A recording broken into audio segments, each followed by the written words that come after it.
Bien, je vais faire ce petit podcast pour un peu prendre le témoignage d'une jeune africaine qui vit aux États-Unis. Elle va vous parler de la vie aux États-Unis, des difficultés qu'on rencontre ici aux États-Unis. Elle est allée même plus loin jusqu'à dire que si elle a 1 500 000 ou même 300 000 francs CFA, elle est prête à prendre ses clics et ses claques et rentrer au pays vivre comme une pacha. Vous allez l'écouter. On revient après le générique. À tout à l'heure. J'ai une question pour toi. Ok, supposons qu'on te donne 1 million d'aller vivre en Afrique. Tu vas accepter ou pas? Bien sûr que j'accepte. Avec 1 million, je dis aisément en Afrique. Et si c'est 500 000? Avec 500 000, je n'ai pas de problème. Si je suis seule, je prends une maison de 25 000, une chambre de 25 000, la chambre avec douche. Je sais que les liabilities vont monter à 5 000, ce qui me fait 30 000 que je paie le mois. Oui. Il me reste combien? 470 000. Avec 50 000, je sais que je peux m'occuper de la nourriture et autres. Il me reste combien? 420 000. Oui. Avec 20 000, disons, avec 50 000, le transport. Il reste combien? 370 000. 300 000, je mets en épargne. 70 000, j'arrête seulement comme ça pour dire que, in case il y a quelque chose qui arrive, je peux sortir ça pour pouvoir gérer. Donc, avec un 200 000, je me gère au pays et puis j'épargne 300 000. D'ici 1 an, je paye mon terrain. Aïe, aïe, aïe. Et tu laisses tout le luxe des États-Unis comme ça, là.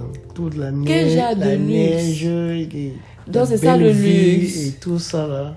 Quelle belle vie. Je suis là, je me poumonne chaque soir pour partir au travail, laver les caca des blancs. Juste parce que si j'arrête le travail, je suis obligée de vivre dehors. Non. Dehors comment? Je deviens homeless, non? Si tu arrêtes le travail là maintenant, qui va payer tes factures? Est-ce que tu as épargné? L'argent que tu travailles, c'est le même argent là que tu paies la maison avec. Ok. Tu épargnes à quel moment? Donc ça veut dire que tu ne conseillerais pas à un jeune Africain qui a ses moyens de quitter l'Afrique pour venir vivre ici aux États-Unis? Pas du tout. Si tu as tes moyens en Afrique, tu as un bon salaire, reste en Afrique. Merde. Reste en Afrique. Parce qu'on va toujours dire que non. C'est parce que vous êtes là-bas, vous êtes bien, patati. C'est ce que je pouvais rentrer maintenant. Montrerai. Je reste ici là, fait quoi? Que je suis obligée de partir travailler jour et nuit. Aïe, aïe, aïe. Pour pouvoir épargner. Ce message est tellement fort, il est poignant là. Pour les gens qui veulent voyager à tout prix là, qu'est-ce que tu leur donnes alors comme conseil? Moi, le seul conseil que je peux te donner, si tu es au pays, tu ne fous rien. Je peux t'encourager à voyager, oui. Mais si tu es au pays, tu as un minimum de salaire de 3, avec 300 000, on vit au pays. Comme un pacha? Pas comme un pacha, mais tu vis décemment au pays avec un 300 000. Si tu as un salaire minimum de 300 000, reste au pays, je ne sais pas où tu pars. Et tu sais, les gens évitent de rentrer au pays parce qu'il y a les gens peuvent tomber malades là-bas, il n'y a pas les soins de bonne qualité. On coupe la lumière à tout moment, il y a les moustiques, il y a les coupures d'eau, bien on boit l'eau sale des robinets. Tu veux encore que quelqu'un parte vivre dans ce genre de situation? Pour moi, ça c'est un petit détail. Si tu as un salaire, comme tu as dit, un salaire de 500 000, oui. Lumière, tu achètes le groupe électrogène. Tu achètes ton groupe électrogène. Oh, tu fais ton fourrage. Ou bien tu achètes l'eau à la boutique. Oui.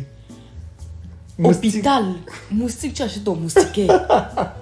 L'hôpital est tellement très moins cher au pays par rapport Moi, on ne soigne pas bien. Imagine, tu vas à l'hôpital accoucher, on dit, hey, écartez les pieds là. Est-ce qu'on jetait là lorsqu'on mettait l'enfant dedans? On connaît les rouages du pays. Oui.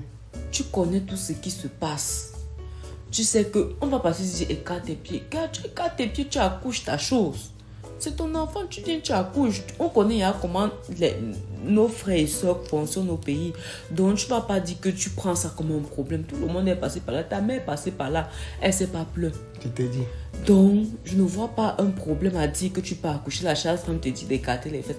Tout ça, c'est la même chose. On va te dire seulement que va marcher, va monter les escaliers. Ici, là, quand tu vas arriver, tu dis que oui, on prend soin de toi. La chambre, c'est le moment où tu restes. Si tu n'as pas l'assurance, tu sais combien ça coûte? La chambre, c'est vraiment où tu restes. Qu'on va te mettre épidural, tout ça là, tu sais combien ça coûte? C'est quoi l'épidural, je vous en prie? Épidural, c'est lorsque, comment on dit, accouchement sans douleur. Ah, ok. Ça coûte cher, n'est-ce pas? Bien sûr que ça coûte cher. Si tu n'as pas d'assurance, tu vas couvrir ça. On te dit cela que l'enfant, quand tu entres à l'hôpital pour accoucher un enfant, tu sois avec une dette de 6 millions. Seulement pour accoucher? Seulement pour accoucher un enfant, tu sois avec une dette de 6 millions. Au pays, si tu as trop, tu as une dette, quand tu as accouché, même la césarienne, c'est 500 000. Et comme tu dis que l'accouchement sans douleur, là, ça veut donc dire qu'ici, là, les filles, on les injecte ça pour qu'elles accouchent? Oui, quand tu ne veux pas ressentir les contractions, quand tu ne veux pas avoir les douleurs des contractions, tu demandes l'épidural. C'est une anesthésie partielle. Le genre qu'on anesthésie le bas de ton corps. Oui. Donc tu ne ressens plus rien par là. C'est pour ça qu'on dit accouchement. Et au pays, donc, alors, toutes les filles là qui accouchent, ça veut dire qu'elles n'ont pas ce luxe d'avoir cet accouchement sans douleur? Elles ont ce luxe-là. C'est vrai que tu as évoqué que l'hôpital, les soins ne sont pas vraiment ça. Oui. Donc, elles ont peur de prendre cet épidural-là et puis autre chose les effets néfastes. Que la personne qui vient anesthésie mal, ça cause autre chose. C'est ça qui fait qu'au pays, la majorité des filles ne prennent pas l'épidural. Même nos pilules qu'on prend, tu comprends les contraceptifs, la majorité des filles au pays ne prennent pas ça parce qu'elles disent qu'on ne sait pas ce que ça va causer dans notre corps. Nous, on a ce luxe-là parce qu'on dit qu'on fait confiance à la médecine des Blancs. Mais tout ça, c'est la même chose. Mais pourquoi donc les Africains veulent à tout prix venir à l'étranger? Peut-être c'est à cause du fait que les gens ont vanté avec les réseaux sociaux, Facebook, Instagram, avec les photos. C'est justement ça. C'est que ceux qui sont ici en Occident se disent que si je ne fais pas, il faut que je me fasse voir. Oui. Pour qu'on sache que je suis en Occident. Or, si tu viens réellement voir sa vie en Occident, tu vas dire que bêta, je reste moi en Afrique. C'est vrai. Tu vas dire, bêta, je reste moi en Afrique que de vivre cette vie-là. Oh, c'est pas ce que nos jeunes frères africains comprennent. Ils se disent, quand ils voient seulement les TikTok, les réseaux sociaux, tout ça, ils disent que non, la vie en Occident est meilleure qu'en Afrique. En Afrique, sans mentir, si j'ai un salaire de 300 000. 300 000, donc on est quitté là d'1 500 000. J'ai dit 300 000. 300 000. J'ai un salaire de 300 000, je vis décemment en Afrique. Okay. C'est vrai que si la famille s'augmente, tu pourras faire l'effort pour dire que non, tu augmentes, ton salaire pourra augmenter. Mais avec un salaire de 300 000, tu vis décemment en Afrique. Okay. Parce qu'en Afrique, tu as la possibilité de faire autant de business que tu veux. Il suffit seulement avec les 300 000, là, tu prends 100 000 francs que tu épargnes par mois. En 5 mois, tu as 500 000. Avec 500 000, tu peux monter un business. Et ici, on ne peut pas monter le business? Avec combien? Le local d'abord, ça va te prendre combien? Les impôts, ça va te prendre combien? Aïe, aïe, aïe. Donc, définitivement, alors, les États-Unis, c'est pas vraiment bien. C'est pas quelque chose à conseiller. Ce n'est pas que c'est pas quelque chose à conseiller. Moi, je conseillerais ça à quelqu'un qui ne s'en sort pas au pays. Il vient ici, il se débrouille. Tu te débrouilles. Mais si c'est que tu t'en sors au pays, tu as un bon salaire, rassure-toi, quand tu vas venir, ça, tu vas tout recommencer. Recommencer comment? Donc, si quelqu'un a une licence en informatique ou bien en comptabilité, il ne peut pas venir sauf ici continuer. Si tu as la langue et que tu trouves une bonne formation. Et la formation que tu fais, c'est une formation qui sera reconnue dans les entreprises. Là, tu es bon. Au moins, tu as tes 6 mois et puis tu entres dans un bon boulot. Mais ce que tu n'as pas la langue, ah non, ça ce sera vraiment difficile, ce sera du chemin. Il va vraiment falloir parcourir un long chemin. Et c'est que tu as déjà une vie au pays, tu as un rythme de vie au pays. Oui. Quand tu vas arriver ici et que ce rythme-là va baisser, tu vas te démoraliser. Et puis tu vas tomber dans les trucs que les gens appellent, les Blancs appellent la dépression, tu vois, même la maladie des Blancs. Il y a les AVC. Franchement, je ne conseillerais pas quelqu'un qui s'en sort bien en Afrique de venir en Occident. Ça, jamais. Ok. J'espère que les autres ont compris. Ceux-là qui veulent à tout prix prendre la Méditerranée. Et tu dis quoi de quelqu'un qui prend carrément la mer, il part risquer sa vie, la femme qui ont dit qu'elle a accouché même dans le désert. Qu'est-ce que tu en penses? C'est idiot, n'est-ce pas? C'est pas que c'est dur. Moi, je ne connais pas leur vie en Afrique. Je ne sais pas ce qu'ils vivent en Afrique. Vous savez que quelqu'un se lève. Si quelqu'un se lève déjà jusqu'à prendre la Méditerranée pour venir en Occident, c'est que peut-être ce qu'elle vit en Afrique est worse, est plus terrible que ce qu'on vit en Occident. Parce qu'elle veut autre chose de mieux. Parce que franchement, je ne vois pas quelqu'un qui s'en sort bien au pays, qui a un minimum un truc décent, qui va prendre la Méditerranée. Si tu t'engages à prendre la Méditerranée, c'est que vraiment ce que tu vis au pays est terrible. Donc je ne peux pas le traiter d'idiot parce que je ne connais pas ce qu'ils vivent au pays. Mais je ne conseillerais pas, ni mon frère, ni un membre de ma famille, de prendre la Méditerranée. Même ce que je n'arrive pas à manger. Ça, ce n'est pas un truc que je pourrais te conseiller, de prendre la Méditerranée. Parce que ça, c'est... Je peux dire quoi? C'est comme un suicide. C'est comme un suicide. C'est vrai que si un de tes frères dit qu'il a un réseau pour la Méditerranée, il a besoin que tu lui envoies même $500 pour l'aider. Jamais. Tu refuses? Jamais. Même si c'est un bon réseau, un bon tuyau? Jamais. Waouh. Comment vous êtes assez strict comme ça? Je ne peux pas envoyer un membre de ma famille dans la gueule de l'eau, comme on dit là. Oui. Je ne peux pas. Si je veux partir, pars de toi-même. Pas qu'on dit que mon argent t'a aidé à partir, non. Pars de toi-même. Donc ça, je ne peux même pas conseiller. Même si qu'un membre de ma famille me dit ça, je vais faire tout et tout pour l'en dissuader. So, je ne peux même pas accepter l'autre là. Beta, tu montres même encore ton dossier, tu viens ici là, en recherchant les papiers. On souffre ensemble. Mais pas que tu passes par la Méditerranée. Est-ce que ça va facile d'avoir les papiers quand quelqu'un arrive ici comme un visiteur? C'est facile pour lui de changer de statut, d'avoir les papiers, à ton avis? C'est vrai que c'est pas facile, mais il y a tout voies et moyens. Comme on dit souvent, impossible n'est pas Camerounais. C'est que sur un Camerounais qui est arrivé ici là sans papier, oui. Il va faire tout et tout pour trouver les moyens pour avoir ses papiers. Donc, pour l'autre là, je ne peux même pas m'inquiéter. Si quelqu'un monte Islande, qu'il a pris l'avion, il arrive ici et puis il dit qu'il veut rester, il veut les papiers. Oui. Je suis sûre et certaine que d'ici quelques années, il aura ses papiers.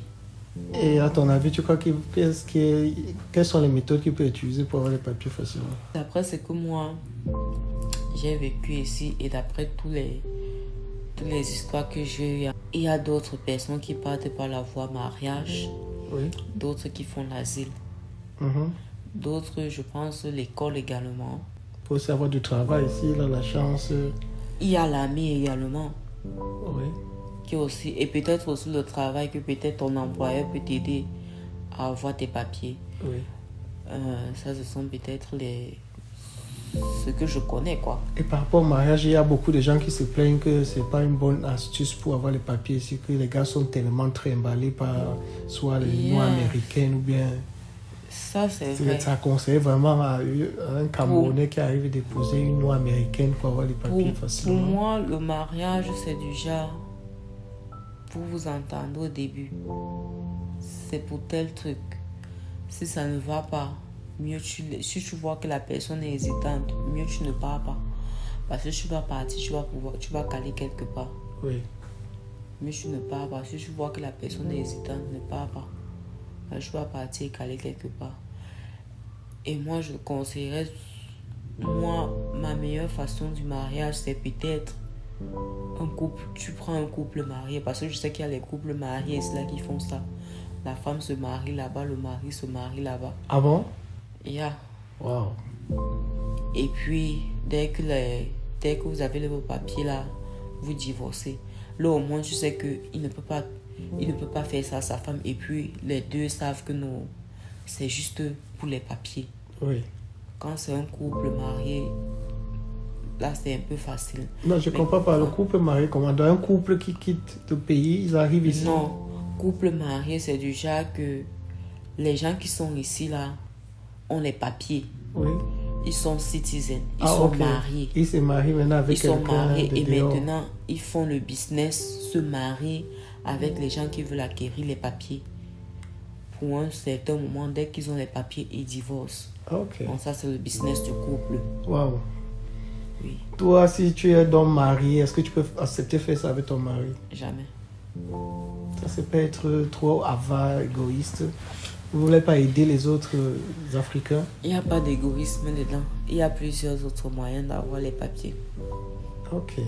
C'est très bien. Vous avez des idées assez efficaces, des idées très convaincantes. Et ça fait plaisir de discuter avec vous. Et j'espère qu'on aura l'occasion d'ouvrir encore le débat sur autre sujet de la vie aux États-Unis.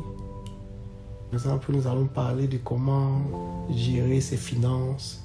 Quand par exemple vous avez le salaire, comment est-ce que vous gérez vos petits achats, vos économies, comment vous épargnez.